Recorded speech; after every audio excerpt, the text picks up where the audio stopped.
વિસ્તારથી। તો હવે જોઈએ આજના સમાચાર વિસ્તારથી। ભુજમાં આજે સવારે કાળા નાણાંને નાથવા ₹500 અને 1000ની કરન્સી નોટ રદ થવાના સમર્થનમાં એકલ મંદિર જાગીરના મહંત દ્વારા રેલીનું આયોજન કરાયું। ભુજમાં આજે સવારે કેન્દ્ર સરકાર દ્વારા કાળા નાણાંને નાથવા ₹1000 અને 500ની કરન્સી નોટ રદ કરવાના લેવાયેલા અભૂતપૂર્વ નિર્ણયને સમર્થન એકલ માતાજીના મંદિર જાગીરના મહંત દેવનાથ બાપુ અને એના સાથે પ્રજાજનો આ રેલીમાં જોડાયા હતા અને આ રેલી જુબેલી ગ્રાઉન્ડથી હોસ્પિટલ રોડ, લાલ ટેકરી, બસ સ્ટેન્ડ થઈને મહાત્મા ગાંધીની પ્રતિમા હમીસર પાસે પૂર્ણ કરાઈ હતી, જેમાં મહંતશ્રીના જણાવ્યા પ્રમાણે આ નોટો રદ થવાથી દેશને ત્રાસવાદ, આતંકવાદ, અલગાવવાદ અને ભ્રષ્ટાચાર એનાથી ખતમ થશે, જેમાં આખો દેશ કેન્દ્ર સરકાર સાથે છે અને આપણા દેશના વડાપ્રધાને જે પગલું ભર્યું છે તે આમ જનતા માટે જ ભર્યું છે। આમાં જેને પેટ દુખે છે એ છે કોંગ્રેસ અને અન્ય બીજી પાર્ટીઓ। દેશની જનતાને આ મોકો મળ્યો છે અને પ્રજાએ પણ આ નિર્ણયને વધાવ્યો છે। તો વધુ સાંભળીએ મહંતશ્રીના શબ્દોમાં।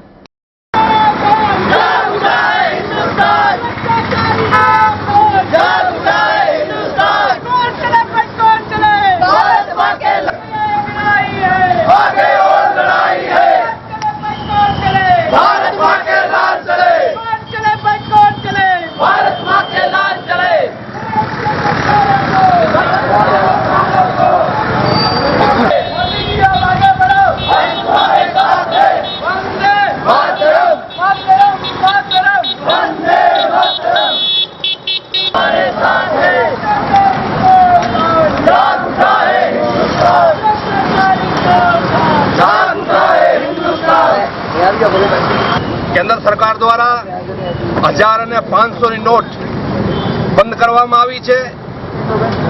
નોટબંધીથી દેશને ત્રાસવાદ, આતંકવાદ, માઓવાદ, અલગાવવાદ અને ભ્રષ્ટાચાર એમાંથી ખતમ થશે। આખો દેશ કેન્દ્ર સરકાર સાથે છે, મોદીજી સાથે છે અને દુખાવો થાય છે એ કેવલ ને કેવલ એ કોંગ્રેસને થાય છે અને બીજી પાર્ટીઓને થાય છે। પોલિટિક્સ પાર્ટીઓને દુખાવો થાય છે। દેશની પ્રજાને એક મોકો મળ્યો છે। કેન્દ્ર સરકારે નિર્ણય લીધો છે, પ્રજા આખે દેશની નિર્ણયને વધાવી લીધો છે અને આખી દેશની પ્રજા ખુશ છે અને દુખે છે ખાલી એ એક પાર્ટીઓને જ દુખે છે। આજે રેલી કાઢવાનો શું ઉદ્દેશ છે આપણો?